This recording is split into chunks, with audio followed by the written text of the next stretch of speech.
This is a recording of the second half of the 7.3 lecture. In the first half, we talked about the sampling distribution of X bar, its mean and standard deviation. We talked about if the population starts out being normal, then all of the sampling distributions of X bar from that normal distribution is also normal.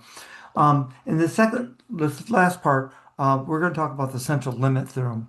And the central limit theorem says if you draw a simple random sample of size n from any population that has mean mu and finite standard deviation sigma, CLT says that when the sample size is large, when n is large, the sampling distribution is approximately normal. Now, it doesn't say how big is large. How big do we have to get n to be, the sample size to be, in order to get the normal distribution? But we'll work on that as we get that idea.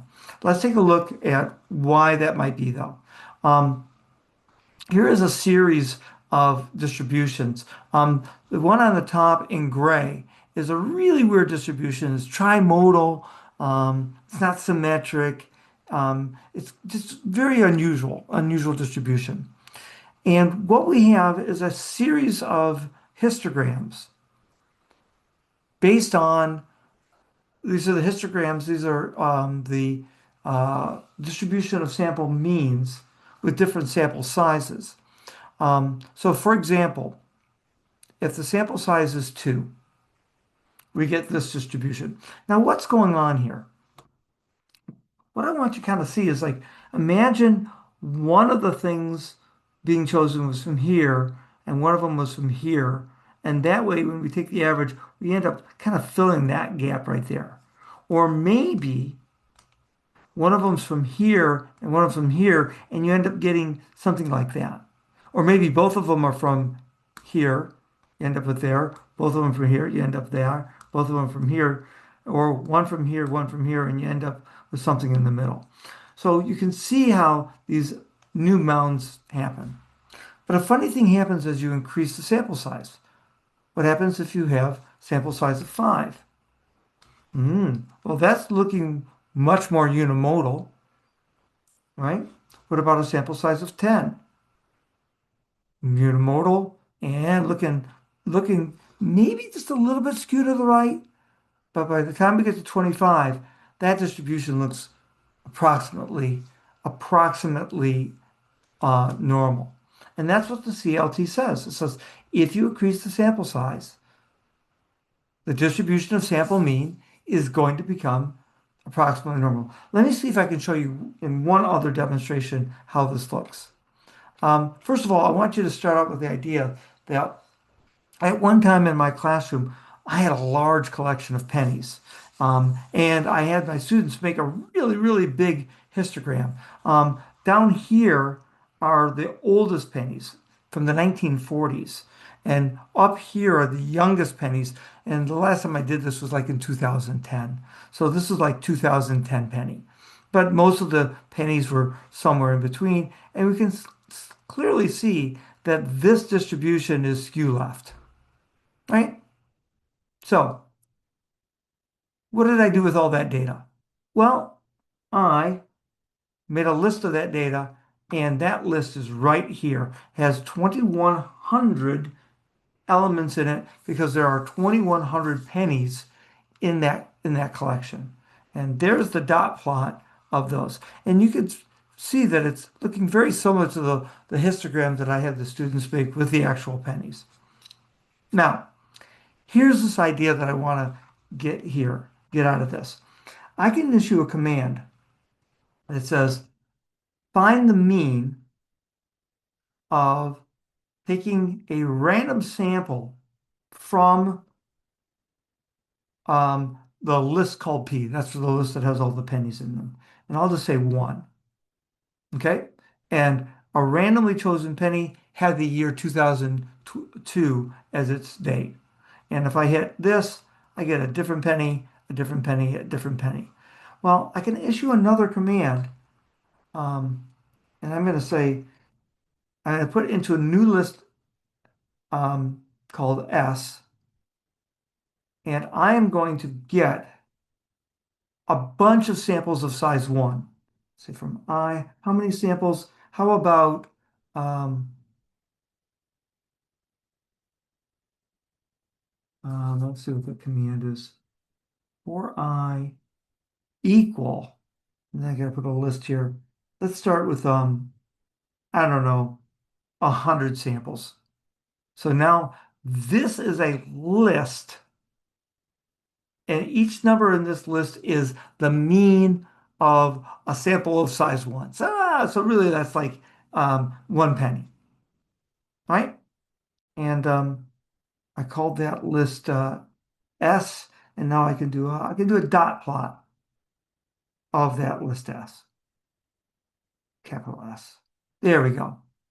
And enter. And where is that? Oh, they're both purple.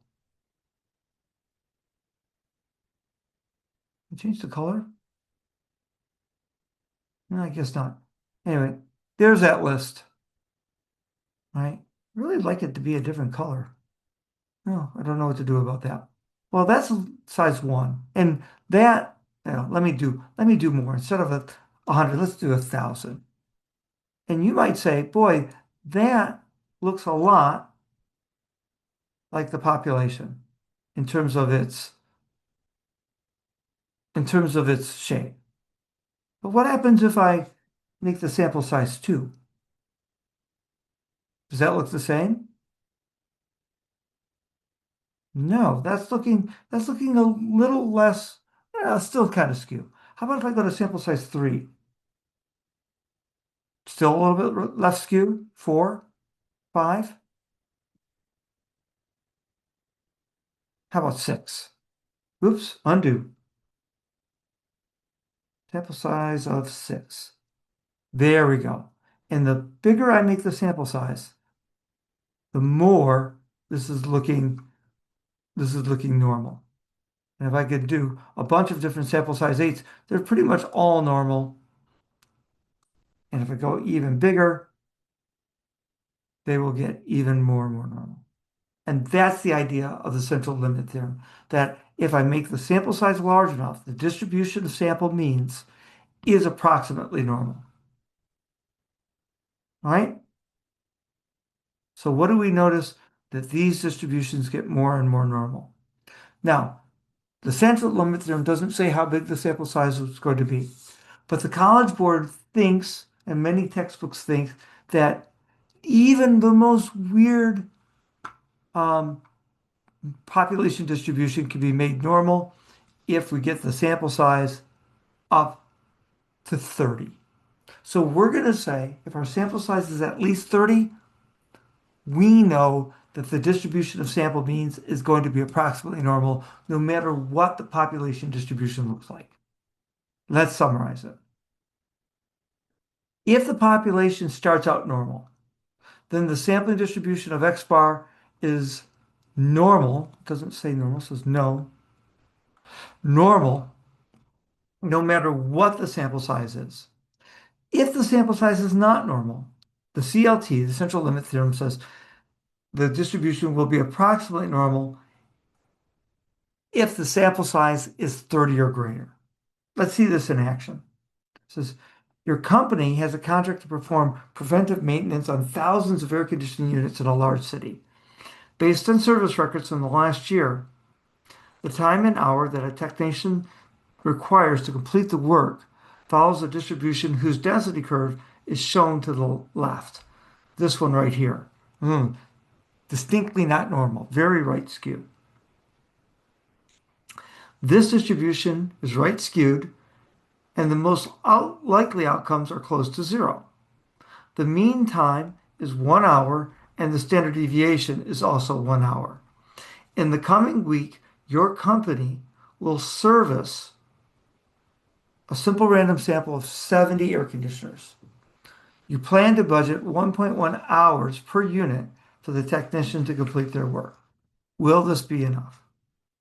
Well, let's see the probability that the average for the 70 units exceeds 1.1 hours. First of all, we're going to recognize that we're talking about a sampling distribution of X bar Because there are 70 in our simple random sample, and we know that n equals 70 is greater than or equal to 30. Therefore, we know the distribution of x bar is approximately normal. So, normal. What's the mean going to be? Well, that mean is going to be the same as the population mean, which is 1. Okay? Is this is the 10% condition met? Well, I don't know. Let's see. N, which is 70, do we think this is less than or equal to 1/10 big N? We think so because it is safe to assume there are more than 700 air conditioners. We met the 10% condition, which means we can calculate the standard deviation of x bar, which is sigma over root n, which in this case is 1 over the square root of 70. And why don't we find out what the square root of 70 is by using Desmos? 1 divided by the squirt of 70 is 0.1195. 0.1195. All right. So if that's the case, we know that the distribution of x bar is approximate normal, mean of 1, standard deviation of 0.1195. Let me draw a picture. Normal, 1, and this is 1.1, 1 standard deviation up. Here's 1.2, here's 0.9, and we want to know, is it going to exceed that? So we're going to ask the probability that x bar is greater than 1.1. Let's go ahead and go to Desmos. Let's say, I'm going to turn off this dot plot. We want a normal distribution with a mean of 1 and a standard deviation of 1 divided by the square root of 70. And let's go ahead and zoom in on that. We want the cumulative probability, right hand, where it's greater than 1.1. Oh, it looks like about 20% of the time, or there's a 20% chance that we're going to go over budget.